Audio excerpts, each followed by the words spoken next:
اس واقعے کے بعد طلب کیا گیا جب 19 سے 20 لوگ مر گئے. ویسے تو آپ کو پتہ ہے کہ اس ملک میں کیونکہ فوج نے خود کو اتنی طاقت دے رکھی ہے کہ کوئی اور کام تو کوئی بندہ ملک ادارہ کر ہی نہیں سکتا نا, تو صرف فوج ہی کر سکتی ہے.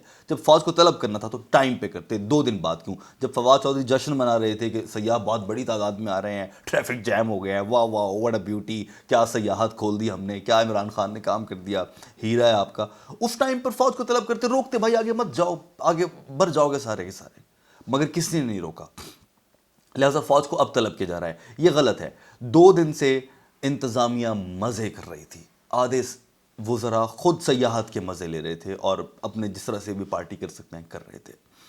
اب ویکینڈ ہے, ہفتہ ہے, آج جمعے کی رات تھی جب یہ واقعہ ہوا, ہفتہ اتوار, رش زیادہ ہونے کا امکان ہے, لوگوں زیادہ آنا ہے, تو آپ پہلے سے کیوں نہیں روک لیتے؟ میں اسلام آباد کا شہری ہوں, میں جانتا ہوں آپ فیض آباد پہ روکیں, آپ کشمیر چوک پہ روکیں, آپ بارہ گاؤں میں روکیں, آپ چھتر پارک میں روکیں, راستے میں کتنے پوائنٹس آتے ہیں اور ہر جگہ پر پولیس ہوتی ہے. ایک آدمی کوئی بیچارہ جو وہ ٹیکسی ڈرائیور ہے اور وہ کسی اور وجہ سے یا کہیں پر بھی گزرتا ہے, پولیس کے ہر ناکے پہ اس کو روکا جاتا ہے اور پوچھا جاتا ہے یار, اور پولیس سے یہ لوگ نہیں رک رہے. مانا بہت بڑا ہجوم ہے, ہیو اے پلاننگ, کہاں ہے آپ کی انتظامیہ؟ آپ کر کیا رہے تھے؟ فوج کو آپ طلب کر لیے, 5 پلٹونیں وہاں پر برفیں ہٹاتی پھرے گی اور وہاں سے لوگوں کو نکالے گی, یہ سب پہلے کیوں نہیں کیا؟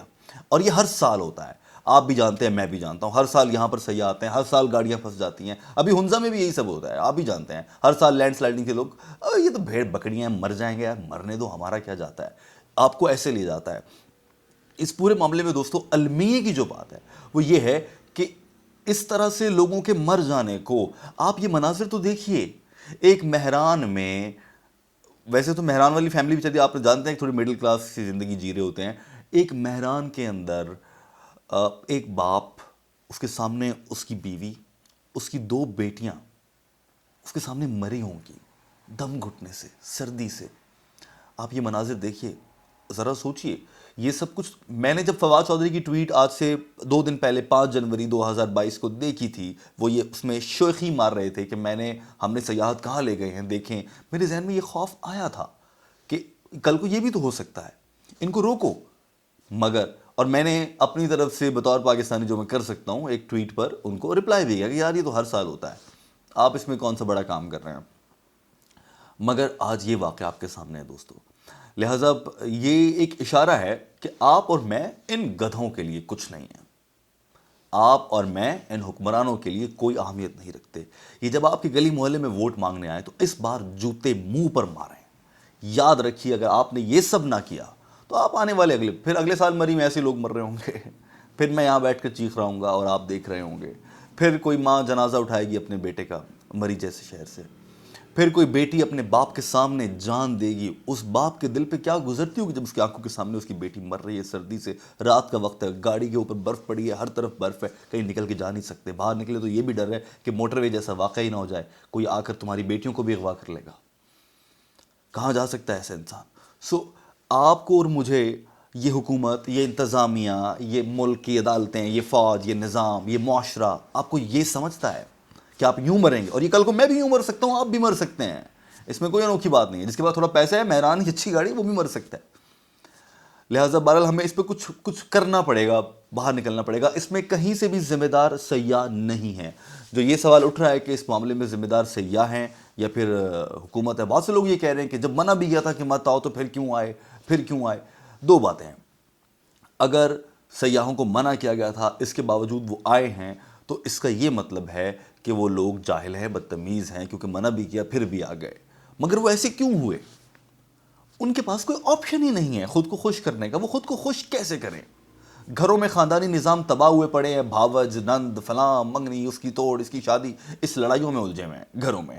جیب میں پیسہ نہیں ہے, اکانومی باہر نکلیں گے آپ, کرکٹ کے گراؤنڈز نہیں ہیں آپ کے پاس, کوئی کانسرٹ نہیں ہو رہا ہے, تفریح کا اور کوئی موقع نہیں ہے, تو کیا ہو آپ کر کیا سکتے ہیں؟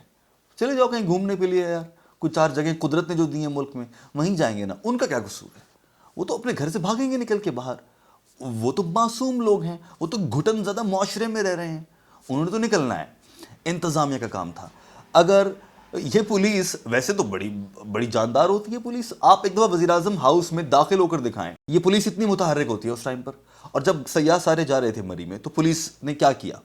ہم اعلان کر رہے ہیں رک جائیے پلیز رک جائیے, آپ کی سیفٹی نہیں ہے, رک جائیے, block the road, that's it, ختم بات, بولو واپس جاؤ یار. اتنا کام نہیں کیا گیا. تو یہ جو کہنا ہے کہ سیاح جو ہیں ان کا اپنا قصور ہے, حکومت کا نہیں ہے, حکومت کا ہے. ریاست ماں جیسی ہوتی ہے, ریاست نے اپنے بچوں کا تحفظ کرنا ہوتا ہے, اور ریاست کا کام تھا کہ میرے بچوں آگے مت جاؤ, آگے تم مر جاؤ گے, اور اگر تم میری بات نہیں مانو گے میں تھپڑ لگا کے منواؤں گی, چلو واپس. This is what a mother does to their kids in Pakistan. آپ کو بھی یہی کرنا تھا. مگر یہ سبق بھی بڑا واضح تھا, کوئی مسئلہ نہیں ہے. یہ ایک عام آدمی بھی بتا سکتا ہے کہ اچھا بھائی بالٹی میں پانی فل ہو رہا ہے تو ٹوٹی بند کر دو, مری میں سیاح فل ہو گئے تو سڑک بند کر دو. It was so simple.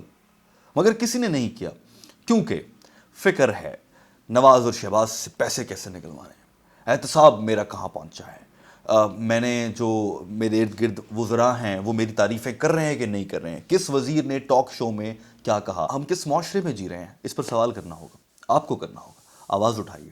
اپنا بہت سارا خیال رکھیں. اللہ حافظ.